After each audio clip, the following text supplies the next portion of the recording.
Good morning students. आज हम लोग शुरू करते हैं ज्योग्राफी, जैसा कि आप सब लोग चाह रहे थे। तो आज हम लोग पढ़ेंगे चैप्टर नंबर 4 क्लाइमेट। तो इस चैप्टर में दो जो मेजर टर्म्स हैं वो हमें समझने की सबसे पहली ज़रूरत है।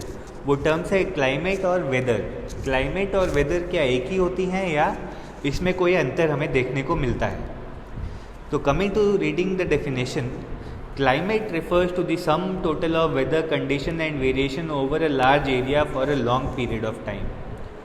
ठीक, तो क्लाइमेट हम लोग जो कोई भी एक पर्टिकुलर वेदर कंडीशन होता है या वेरिएशन होता है वो किसी भी एक बड़े क्षेत्र के ऊपर, एक बड़े एरिया के ऊपर एक बहुत ही लंबे समय के दौरान में, उसको हम लोग क्लाइमेट कहते हैं। जनरली कि कोई भी एक वेदर कंडीशन जो है जो किसी भी एक पर्टिकुलर एरिया के ऊपर बहुत ही लंबे समय तक जनरली रहता है तो वो उस क्षेत्र का क्लाइमेट कहलाता है। और weather refers to the state of the atmosphere over an area at any point of time. ठीक, और वेदर का क्या है कि वो किसी भी एक एरिया का क्या एटमॉस्फेयर है एक पर्टिकुलर पॉइंट ऑफ टाइम के अंदर, है ना, एक पर्टिकुलर डे के अंदर या पर्टिकुलर वीक के अंदर, उसको हम लोग वेदर कहते हैं। तो फॉर एग्ज़ाम्पल अगर इसे हम समझना चाहें तो उदाहरण के तौर पे हम राजस्थान लेते हैं। राजस्थान में हम देखते हैं कि जनरली पूरे साल भर जो है वहाँ पे बहुत ही अच्छी गर्मी पड़ती है, बारिश नहीं होती है, राइट। तो हम लोग कहते हैं that it is warm weather, a warm climate. Rajasthan has warm climate. But हो सकता है कि आज सुबह सुबह वहाँ पे बारिश हो रही हो, तो ये आज का एक दिन का पर्टिकुलर डे है, तो हम लोग बोलेंगे कि weather is rainy in Rajasthan today, है ना, क्योंकि आज एक पर्टिकुलर डे पे बारिश हो रही है। सो तो आज का जो एटमॉस्फेयर है उसको हम वेदर कहेंगे आज, that the weather is rainy today in Rajasthan. So this is the main difference कि जनरली एक बहुत ही लंबे समय के दौरान जो भी एटमॉस्फेरिक कंडीशन रहता है किसी भी एक पर्टिकुलर एरिया का, तो वो क्लाइमेट कहलाता है। और रोज़मर्रा जो भी बदलाव आते हैं, शायद कभी एक दिन बारिश हो जाए, कभी ओले गिर जाएं, तो उस हिसाब से हम उसको वेदर कहते हैं कि उस पर्टिकुलर डे में कैसा वेदर है, रेनी वेदर है या स्नोई वेदर है, राइट। तो क्लाइमेट या वेदर, ये दोनों ही चीज़ें जो हैं वो कुछ फैक्टर्स के ऊपर बहुत ही ज़्यादा डिपेंडेंट होती हैं। तो इसे हम लोग element of weather and climate कहते हैं। एलिमेंट जो है वेदर और क्लाइमेट दोनों के सेम ही हैं, मतलब वही फैक्टर्स, यही एलिमेंट जो है आपके क्लाइमेट को भी चेंज करती हैं और यही फैक्टर जो है या यही एलिमेंट जो है आपके वेदर्स को भी चेंज करते हैं। तो कौन से हैं ये फैक्टर्स? पहला फैक्टर है टेम्परेचर, कि कोई भी क्षेत्र का what is the temperature. Then there is atmospheric pressure, wind, humidity and precipitation. तो स्टूडेंट्स, ये जो एलिमेंट्स हैं इसको आप लोग अच्छे से याद करिएगा, कौन से एलिमेंट जो हैं जिसके कारण क्लाइमेट या वेदर किसी भी एरिया के ऊपर चेंज होता है। हमने ये ऑब्ज़र्व भी किया होगा आप लोगों ने कि वेदर कंडीशन जो है वो जनरली फ्लक्चुएट होती हैं दिन भर के, एक दिन के अंदर ही काफ़ी वेदर चेंजेस हमको देखने को मिलते हैं। तो हम देखते हैं कि सुबह या दोपहर को जो है बहुत ही वार्म जो है सन रेज गिर रहे होते हैं, राइट, और थोड़ा भी हवा नहीं चल रहा होता है। और शाम को हम देखते हैं शाम होते होते कि पूरा गर्मी ख़त्म हो गया है और पूरा विंडी वेदर हो जाता है, राइट। तो एक दिन के अंदर भी हम अलग अलग वेदर चेंज देखते हैं अपने आसपास। लेकिन अगर हम बोलें एवरी डे, अगर हम इसको स्टडी करें over a long period of time, तो हम देखेंगे कि कुछ पैटर्न्स होते हैं जो कि कुछ महीने या कुछ हफ्ते या कुछ साल के ऊपर जो है वो किसी भी क्षेत्र के ऊपर कॉमन होते हैं, राइट। तो इसी को हम लोग क्या कहते हैं? क्लाइमेट कहते हैं, जो अभी थोड़े दिन पहले हमने डिस्कस किया था। तो ये इसी के बेसिस पे ये जो कॉमन कंडीशंस हैं जो generally over a longer period of time हम किसी भी एरिया के ऊपर देखते हैं, इसी के बेसिस पे जो है हम अपने आसपास जो है हमारा जो अभी एटमॉस्फेयर है उसको हम अलग अलग सीजन्स में कैटेगराइज करते हैं। हम कहते हैं कि अभी जो है इट्स रेनी सीजन, अभी जो है इट्स समर सीजन, अभी जो है ये विंटर सीजन है। Over a period of time हम देखते हैं कि वेदर जो है वो कंसिस्टेंटली कुछ कॉमन फैक्टर्स हैं जो जनरली वेदर में हमको रोज़ देखने को मिल रहे हैं। तो अगर वेदर में हमको रोज़ गर्मी देखने को मिल रही है देन वी से it is summer season, right. अगर हमको वेदर में रोज़ रेन देखने को मिल रहा है तो we say that it is rainy season, right. अगर बहुत ठंड पड़ रही है वेदर में देन वी से कि विंटर सीजन आ रहा है, राइट। सो ये जो पर्टिकुलर डेज का अलग अलग हफ्ते में, अलग अलग महीने में जो चेंजेस देखने को मिलते हैं उससे ही हम सीजनल चेंज को कहते हैं। हम लोग कहते हैं सीजन चेंज हो रहे हैं, राइट।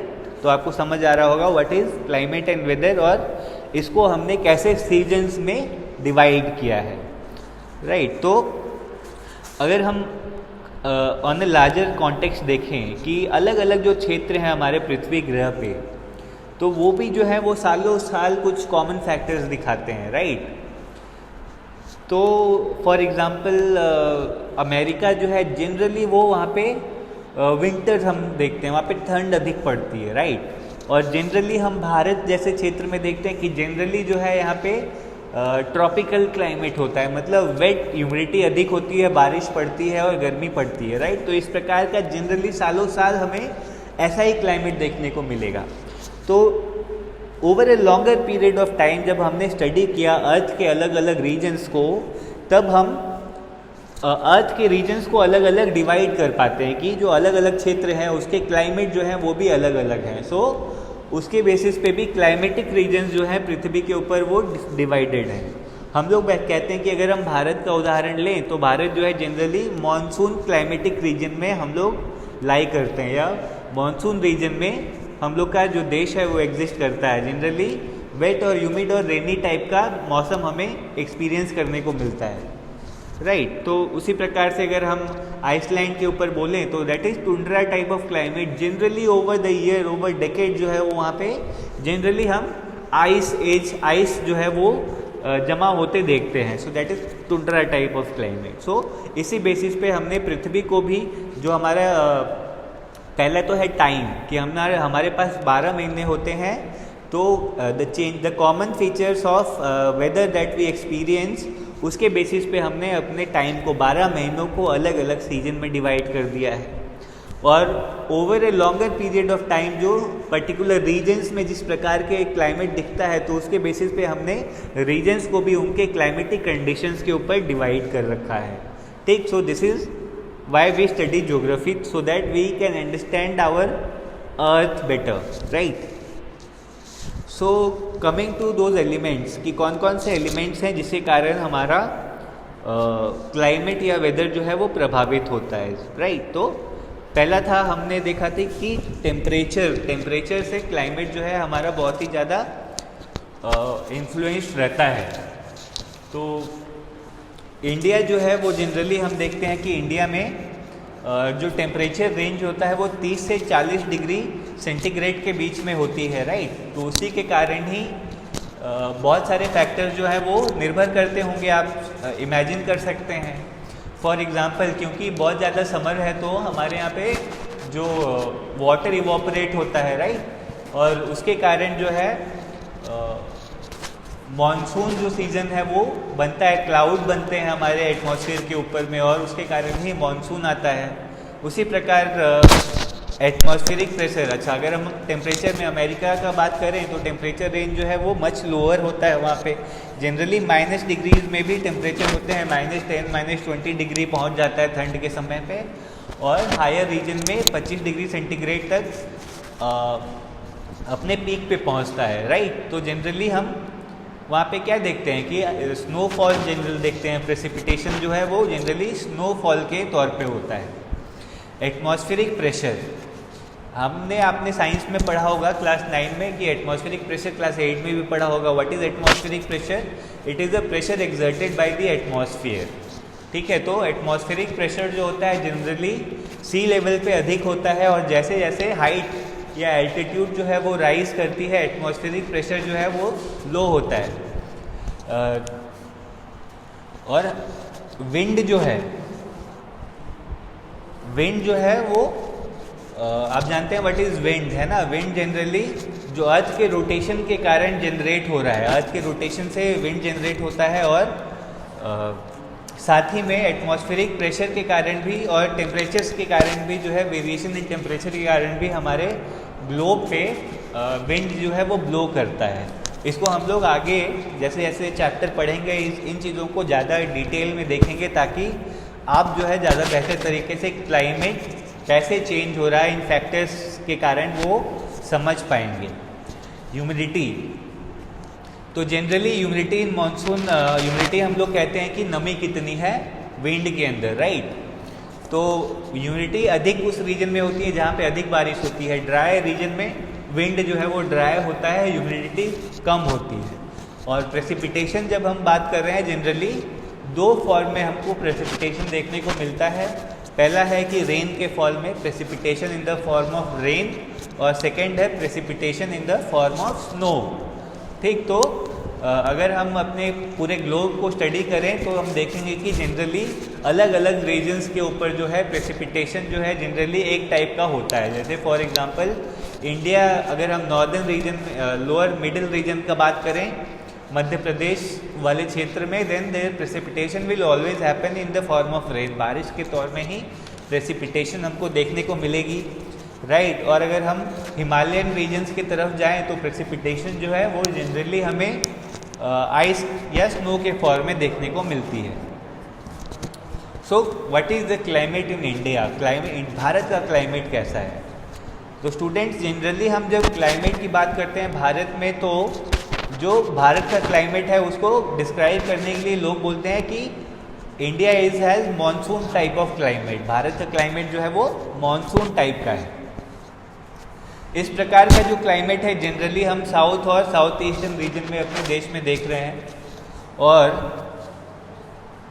ऐसे तो ओवरऑल जो पैटर्न है वो अलग अलग रीजन्स में अलग है, राइट। अगर आप जो बगल में नक्शा दिया हुआ है मैप में, आप देख सकते हैं कि जो डार्कर टोन है, डार्कर टोन का मतलब है कि ज़्यादा बारिश होती है उन रीजन में, और लाइटर टोन जैसे जैसे रंग हल्का होता है वहाँ पे बारिश भी कम पड़ती है, राइट। तो अगर हम अपने मैप को अच्छे से स्टडी करें तो हम एक चीज़ देखते हैं कि जनरली हमारा जो प्रेसिपिटेशन रेन है, मानसून जो है वो ईस्ट से वेस्ट की तरफ कम हो रही है, मतलब ईस्टर्न रीजन में अधिक बारिश देखने को मिलती है। और जैसे जैसे हम वेस्टवर्ड मूव करते हैं, बारिश जो है वो धीरे धीरे कम हो जाती है, एक्सेप्ट फॉर जो वेस्टर्न कोस्टल रीजन है, वहाँ पे आप देख रहे होंगे कि बारिश जो है वो अधिक है। तो अगर हम क्लाइमेट के तौर एलिमेंट्स जो इम्पॉर्टेंट होते हैं क्लाइमेट डिटर्मिनेशन में, उसमें दो चीज़ों को स्टडी करें खाली, टेम्परेचर और प्रेसिपिटेशन, राइट। तो हम ज़्यादा बेहतर तरीके से एग्जामिन कर पाएंगे कि हमारा जो सीजन्स है वो कैसे चेंज हो रहा है, और सीजन्स जो है वो दोनों फैक्टर्स को, क्लाइमेट को कैसे प्रभावित करते हैं। सो फॉर एग्जांपल जनरली अगर समर के सीजन में देखते हैं तो टेम्परेचर जो है हमारा 50 डिग्री सेंटीग्रेड तक पहुंच जाता है, स्पेशली राजस्थान डेजर्ट वाले रीजन में। और वहीं पे जो माउंटेनियस रीजन है जैसे जम्मू और कश्मीर हो गया, वहाँ पे टेम्परेचर समर में हम 20 डिग्री 15 डिग्री के अराउंड देख रहे होते हैं, राइट। तो टेम्परेचर जो है वो सीजन पे भी डिपेंडेंट है, और हम देखते हैं कि टेम्परेचर जो है वो रीजन के ऊपर भी डिपेंडेंट हो रहा है। सिमिलरली अगर हम विंटर नाइट में देखते हैं तो टेम्परेचर जम्मू और कश्मीर रीजन में बिलो -, डिग्री टेम्परेचर होगा, -45 डिग्री होगा। और वहीं तिरुवनंतपुरम में हम देखेंगे कि वहाँ पे टेम्परेचर बहुत प्लेजेंट होगा, 20-22 डिग्री सेंटीग्रेड चल रही होगी, right. So this is the variation in temperature that we see in different regions of our country. So ये जो वेरिएशन है ये खाली फॉर्म या टाइप्स ऑफ प्रेसिपिटेशन के ऊपर ही निर्भर नहीं है, मतलब कि वेरिएशन हम जब कह रहे हैं तो जो चेंजेस आपको देखने को मिल रहा है कि प्रेसिपिटेशन कहीं पे स्नो के तौर पे होता है, कहीं पे रेन के तौर पे होता है, राइट। कहीं पे हैवी रेनफॉल होती है, कहीं पे लो रेनफॉल होती है, कहीं पे माइनस में टेम्परेचर है और कहीं पे प्लेजेंट टेम्परेचर है with in that same year, right. तो ये एक ही साल के अंदर, एक ही समय के दौरान हम अलग अलग रीजन्स में अलग अलग टेम्परेचर वेरिएशन देखते हैं, अलग अलग क्लाइमेटिक वेरिएशन देखते हैं। तो ये सारे फैक्टर्स किन चीज़ों के ऊपर निर्भर करते हैं, वही एलिमेंट्स जो हमने पढ़ा है। तो जो एटमॉस्फेरिक प्रेशर हुआ, एल्टीट्यूड हुआ, लैटिट्यूड हुआ, उन सारे एलिमेंट्स के ऊपर ही ये वेरिएशन उन्हीं सारे एलिमेंट के कारण ही ये वेरिएशन हम अपने अलग अलग रीजन्स में देख रहे हैं। ठीक, तो जनरली अगर हम बारिश की बात करें तो अपर रीजन जो है हिमालयन रीजन में प्रेसिपिटेशन होता है स्नो के तौर में, और मेघालय में प्रेसिपिटेशन जनरली रेन के तौर पे हो रहा होता है और बहुत ही हाई लेवल ऑफ रेन वहाँ पे देखने को मिलता है। जनरली साल में 400 सेंटीमीटर बारिश होती है, और वहीं पे कंपेयर करें लद्दाख में तो वहाँ पे 10 सेंटीमीटर बारिश हो रही होगी साल में। राजस्थान का भी यही हाल रहता है।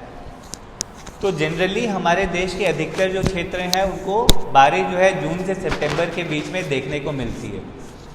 तो कुछ पार्ट्स हमारे देश के जैसे तमिलनाडु हो गया, वहाँ पे कोस्टल रीजन में अधिक बारिश देखने को हम पाएंगे जनरली अक्टूबर और नवंबर के अंदर में, जो विंटर सीजन्स के इस दौरान भी वहाँ पे बारिश हो रही होती है। इसके पीछे बहुत सारे फैक्टर्स होते हैं जो हम आगे स्टडी करेंगे कि क्यों विंटर में हम तमिलनाडु के कोस्टल रीजन में बारिश देखते हैं।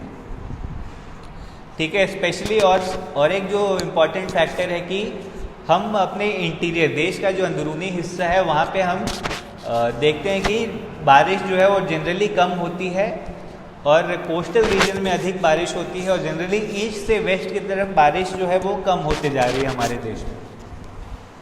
तो और इतने सारे जो वेरिएशंस हैं नेचर के द्वारा जो दिए गए हैं, इसी के कारण हम ये भी फील करते हैं कि हमारे जो लोग हैं जो अलग अलग क्षेत्रों में रहते हैं उनका जीवन जो है वो भी नेचर के ऊपर कितना ज़्यादा डिपेंडेंट होता है, राइट। उनके खाने पीने का तरीका जो है वो वहाँ के क्लाइमेट के ऊपर निर्भर करती है, उनके कपड़े पहनने का तरीका जो है क्लाइमेट और वेदर के ऊपर निर्भर करता है, कैसे वो घर बनाते हैं, ये सारी चीज़ें जो है वो उस पर्टिकुलर रीजन के क्लाइमेट और वेदर कंडीशंस के ऊपर निर्भर करते हैं, राइट।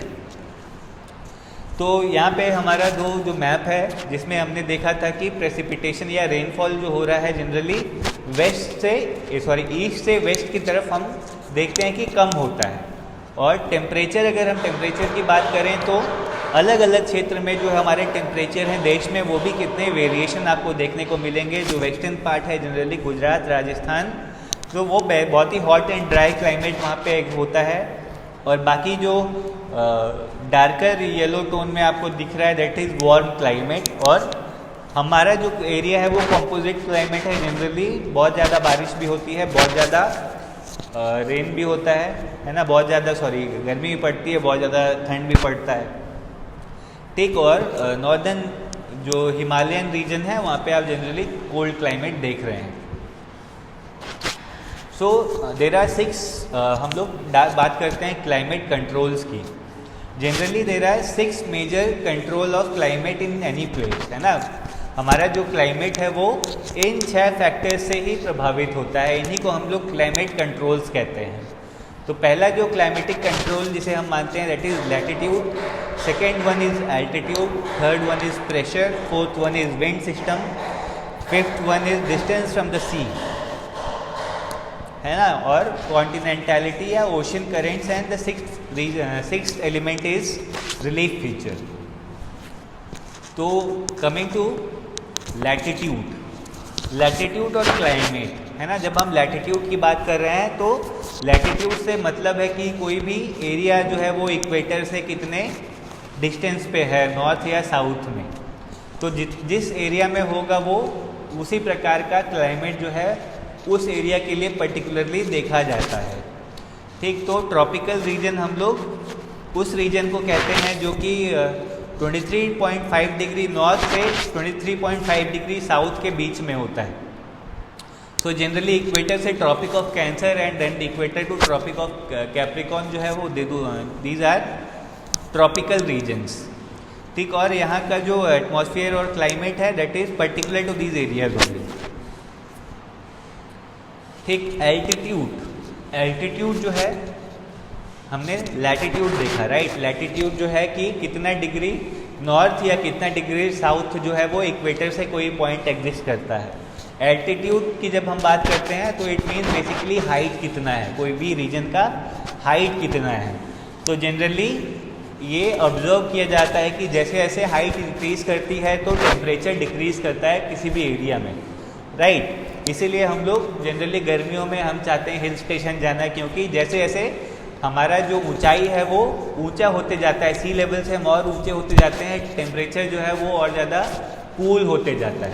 सो एल्टीट्यूड के ऊपर क्लाइमेट काफ़ी डिपेंडेंट होता है। Air pressure, generally air pressure या एटमॉस्फेरिक प्रेशर आपने फिजिक्स में पढ़ा है, राइट, कि it is the sum total of pressure exerted by the air around a particular area. तो जैसे जैसे अगर हम एवरेस्ट पे खड़े हैं तो वहाँ पे एयर जो है वो बहुत ही कम है, because of the height air बहुत कम है वहाँ पे, तो एटमॉस्फेरिक प्रेशर जो है वो वहाँ पे बहुत ही कम है। सिमिलरली अगर हम ग्राउंड पे आते हैं, सी लेवल पे आते हैं, तो एटमॉस्फेरिक प्रेशर वहाँ पे हाई होता है, राइट। तो इसी एटमॉस्फेरिक प्रेशर लो और हाई होने के कारण ही हम देखते हैं जो विंड जो है वो भी इन एटमॉस्फेरिक प्रेशर के ऊपर डिपेंडेंट होता है, ठीक। और साथ ही में हम देखते हैं वार्म विंड और कोल्ड विंड जो ऊपर जाता है, वार्म विंड ऊपर जाता है और कोल्ड विंड नीचे आता है, that is also because of the existence of atmospheric pressure. तो यहाँ पे आप लोग फोटो देख सकते हैं कि बिकॉज ये आपको बता रहा है कि what is atmospheric pressure. Generally अगर हम किसी माउंटेन टॉप के ऊपर हैं तो वहाँ पे एयर जो है वो बहुत ही थिन है, सो प्रेशर जो है वो बहुत ही लो होता है। और जनरली हम अगर बेस ऑफ द माउंटेन आते हैं, सी लेवल पे आते हैं, तो हम देखते हैं कि वहाँ पे एटमॉस्फेयर जो है, एयर जो है वो बहुत ही डेंस है, राइट, और इसी के कारण एटमॉस्फेरिक प्रेशर भी जो है वो अधिक होता है। So wind are also a very important climatic factors, climatic condition that controls the climate. तो इस मैप में आप देख सकते हैं कि ग्लोब के ऊपर में किस प्रकार के जनरल विंड ट्रेंड जो है वो आपको देखने को मिलेंगे। इसको भी हम लोग आगे के वीडियोज़ में ज़्यादा डिटेल में समझेंगे। तो जनरली क्या होता है कि आप जानते हैं कि अर्थ जो है दैट इज़ सर्कुलर कर्व में एग्जिस्ट करता है, कर्व है अर्थ पे, राइट। तो हम कितना सोलर एनर्जी रिसीव करेंगे सन से वो निर्भर करता है लैटिट्यूड के ऊपर, राइट, कितना लैटिट्यूड है, इक्वेटर से कितना ऊपर जा रहा है। डायरेक्ट सन रेज हमारे इक्वेटर पे पड़ते हैं, सो इक्वेटर रीजन जो है वो हम बोलते हैं it is generally warm region. और जैसे जैसे हम नॉर्थवर्ड या साउथवर्ड जाते हैं, जो सन रेज जो पड़ते हैं पृथ्वी के ऊपर वो धीरे धीरे रिड्यूस होते जाते हैं, इसीलिए टूवर्ड्स द नॉर्थ जो है वो टेम्परेचर रिड्यूस होता जाता है और पोल्स पे पहुंच के माइनस टेम्परेचर रहता है। वहाँ पे सन जो है बहुत ही कम सन रेज पड़ते हैं, आप जानते हैं, राइट। तो वहाँ पे सबसे लो टेम्परेचर देखने को मिलता है। तो from equator towards the pole temperature जो है लैटिट्यूड के कारण जो है जनरली लो होता है।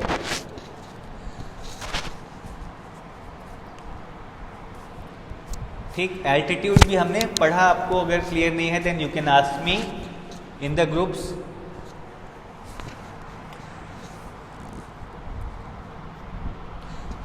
इसीलिए हम कहते हैं लैटिट्यूड और एल्टीट्यूड जो है दोनों ही जो है वो इन्फ्लुएंस करते हैं किसी भी एरिया के टेम्परेचर को, बिकॉज जो डिस्टेंस है सी से इंक्रीज करता है और sorry the hills are therefore, अच्छा ये हमने देख लिया था। साथ में यहाँ पे एक और जो इम्पोर्टेंट चीज़ आपको अंडरस्टैंड करनी वो ये है कि जो सी होता है, सी भी एक बहुत ही मॉडरेटिंग इन्फ्लुएंस जनरेट करता है क्लाइमेट के ऊपर, है ना। जैसे जैसे सी से हमारा डिस्टेंस जो है वो दूर होते जाता है,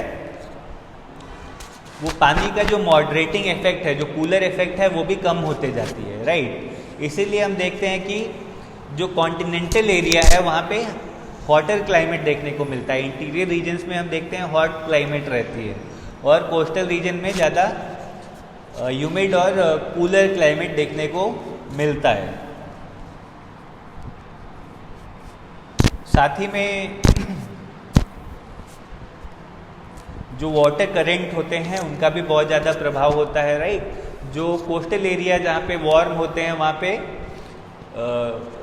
जो वाटर करंट है वो भी वार्म होता है, और जो पोलर रीजन्स है वहाँ पे जो वाटर करंट बह रहा होता है पानी का, समुद्र का, दैट इज़ कोल्ड। तो वहाँ से क्या होता है कि कोल्डर विंड जो है वो बाकी एरिया में स्प्रेड होते हैं, और आपके जो कोस्टल रीजन है वहाँ पे वार्म विंड जो है वो स्प्रेड होते हैं, जिसके कारण क्या होता है कोल्ड और हॉट विंड का करंट बनता है, जिससे हमारा जो अर्थ है उसका एटमॉस्फेयर जो है वो रेगुलेट होता है।